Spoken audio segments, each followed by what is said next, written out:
Employees Provident Fund Organisation, the EPFO, has announced a major change. Members can now withdraw up to 100% of their Provident Fund balance, including both employee and employer contribution.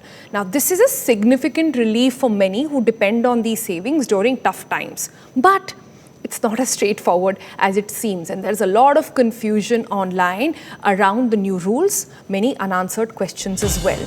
So today on the program, we put out those big questions so you can sort of really understand what this means for you. So on your screen right now, take a quick big screenshot of those changes as well, what used to be the case earlier versus what it is now. But some of the big questions we are asking, let's take them straight to our guest. Joining us now is Kshitiz Mahajan, CEO and Managing Partner at Complete Circle Capital. Hi Kshitiz, thank you so much for giving us your time. So much confusion over what really is going on, but I think largely the questions are around whether or not in case of loss of job, one can withdraw the full money, or does one have to wait? That's my first question really to you. In case of employment, can I immediately withdraw all of my money? Well, hi, thank you for having me here. And obviously, the new regulations are very, very pro employees only. In case of unemployment, obviously, there's a window of 12 months that you can't withdraw the entire funds, but you can withdraw any fund immediately after you are out of job, and there are ways and means through which you can withdraw. There are various categories they have mentioned that, and those categories you can employ, and it has become much more easy. You can do it online also. So I think the new rules actually make it much easy that you can withdraw the fund vis-a-vis what was required earlier. Okay, so you're saying I can't, in case of an unemployment, I cannot withdraw the full amount, but I can immediately now withdraw part of the amount. How much is that? 70 up to 75%. 25% is the minimum. 75%. The other big question is on pension. Could you sort that out as well? In case of pensioners, there is a time window until when they cannot withdraw their money? So it's up to 12 months they can't withdraw, but after that they can do that.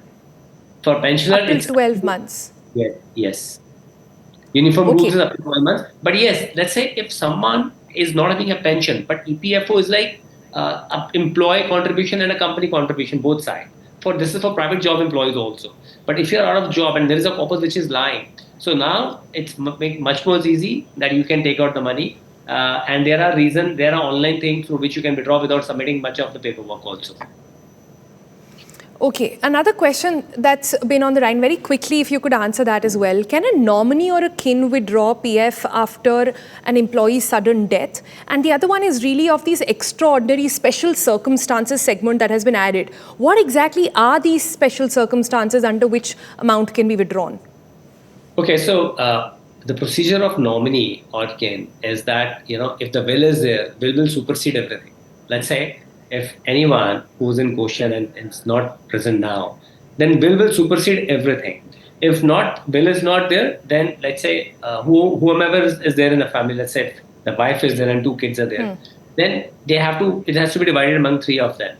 So there's a process and there are various paperwork which they have to go through. But yes, that's their right to take that money.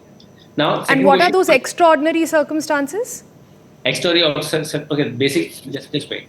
2 circumstances they've spoken about it. One is education and marriage, where they have given a lot of windows now. 10 for education, 5 for marriage. But extraordinary is like some emergency came, some medical emergencies. Some losses are there in the family. Some let's say loss of family is there. Some injuries are there. Accidents are there. So all these are there. And they have made it very simple now. I think the blueprint is about to come out, and they'll make it very simple that you don't have to get into a paperwork, do it online, submit proofs, and it will be done. Got it. All right. Thank you so much. 13 categories now cut down to just 3. I think that's a big one, but a lot of confusion. Just do check with your office, HR, accounting, and also your CA for more details on it. Thank you so much for joining.